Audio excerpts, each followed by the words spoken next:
Hey everybody, it's your neighborhood Black Girl with Endo, Jamayca, and today I'm getting an MRI.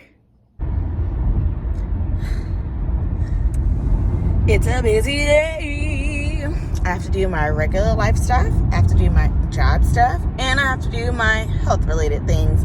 Let's see if we can get it all done. Today I have to do a diagnostic MRI. I've done one before, but it was many years ago when I first was diagnosed with endometriosis. My endometriosis is back, they suspect, but they don't want to do a surgery to confirm. They're going to do an MRI. This is going to be really hard.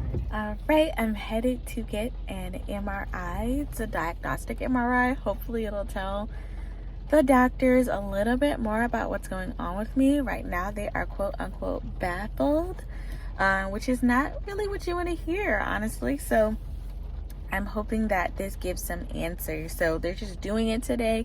MRI is an hour-long procedure, and you know that doesn't include like the paperwork side of it. So we'll see how it kind of all goes down.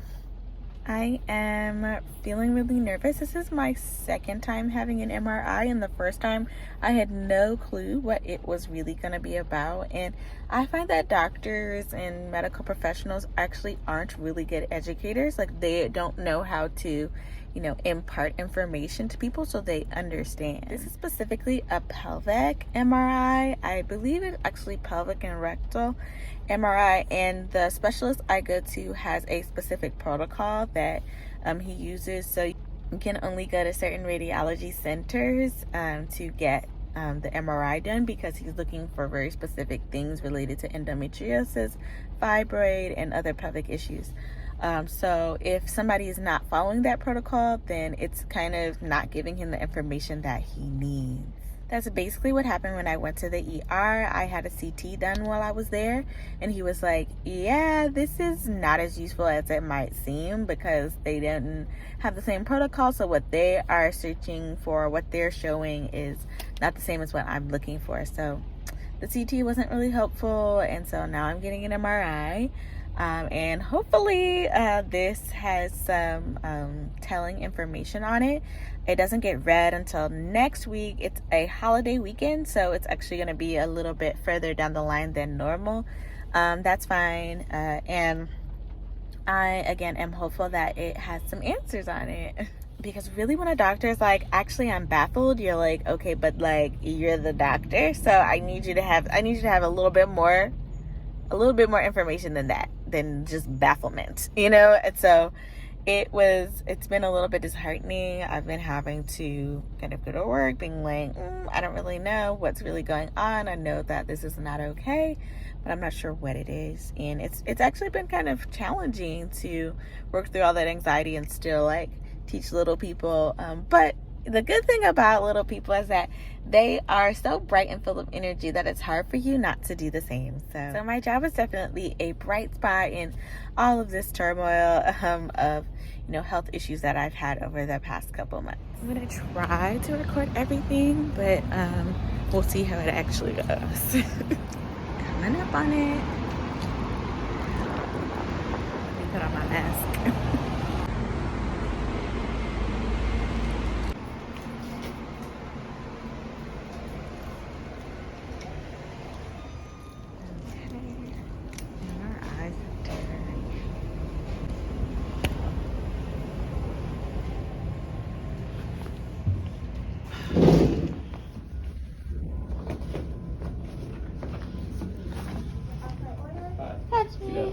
My name is Sunny. I have an order for uterine fibrosis. Is that correct?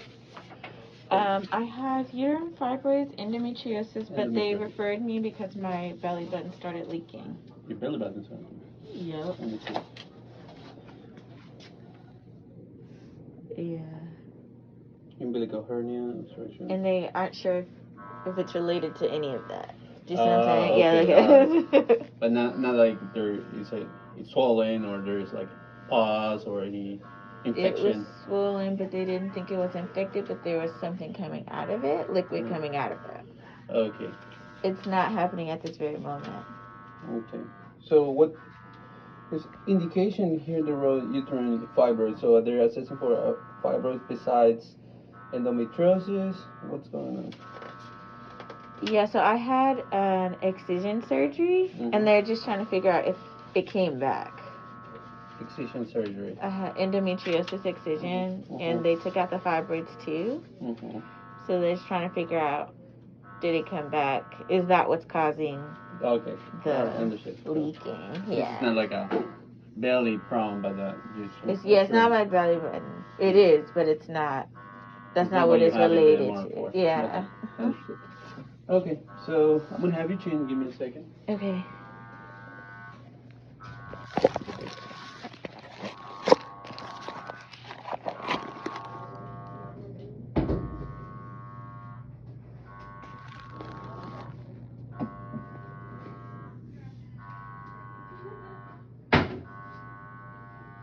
Here. Okay. Being down. Socks, and you wear that mask, swap it, okay? When you're ready, take everything off and put them inside the locker, like take the key out, and coming in that room, I'll start your IV. Okay. Any questions? So, you don't want me to wear this mask? You see the mask in the front? It's got metal. If you want to remove the metal and keep your mask, that's fine, but then you have to buy another one. Okay, I got you. Yeah. Okay. All right. So you can keep your glasses unless you can walk without them. I can't see without my glasses. Okay, so so I have we'll to take keep it out them in the on. room. Yeah. Okay. Right. Thank you.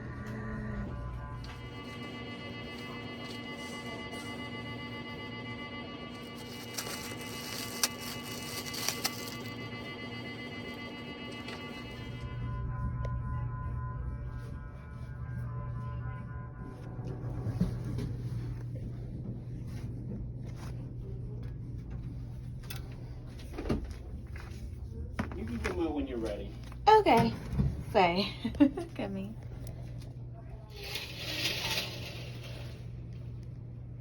Yes, so I was super foolish and realized at the last minute that, of course, you can't record MRIs because the phones are made of metal, and you can't have anything metal in an MRI because it's magnetic. And he was explaining to me that, yeah, it's really dangerous, which is why they have you go through everything you've ever could possibly have in your body that might have metal in it. Like some people have like IUDs and might not think of that before coming to the MRI. And some people have like pacemakers and, you know, cochlear implants, lots of different stuff. So he was like, yeah, we have to leave that here. And I was like, oh yes, duh. Duh, Jamayca. So I didn't get to film anything that was inside of the MRI room, but it was right across that place where you saw, like, you walk straight across and inside is the MRI machine. It took about an hour, a little over an hour, to do all the imaging. There was a lot of, he was like moving the camera a couple different places, and I had it with and without contrast. So there's the first part that you do it with contrast, without contrast, and then the second part where you do it with contrast.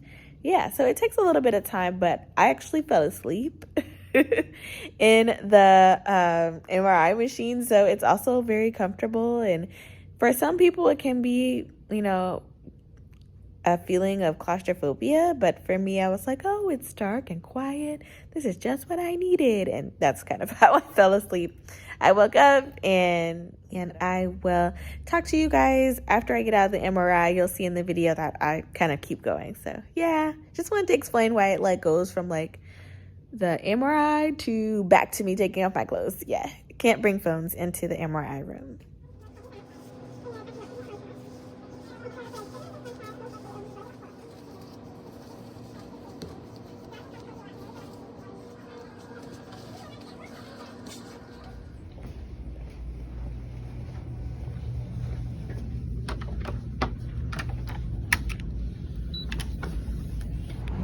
And we're done.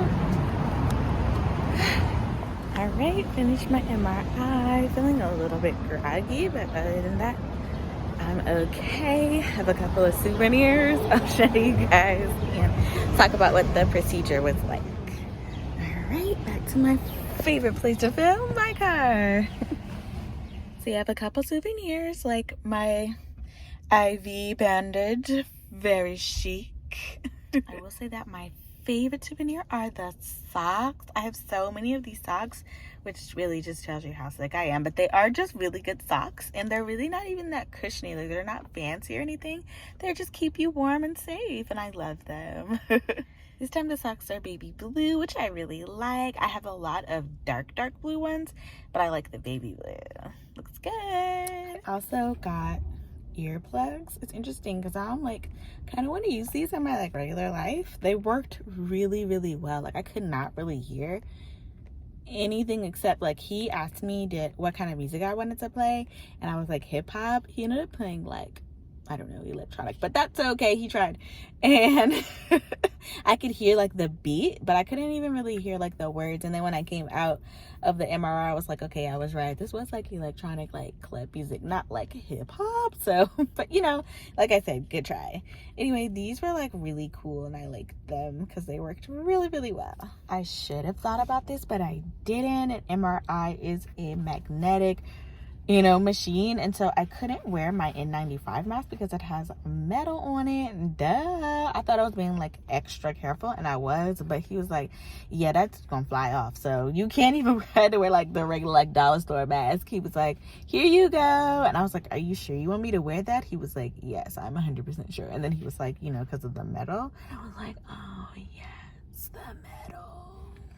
So yeah, the MRI this time was actually really great. The last time I had an MRI was actually horrifying.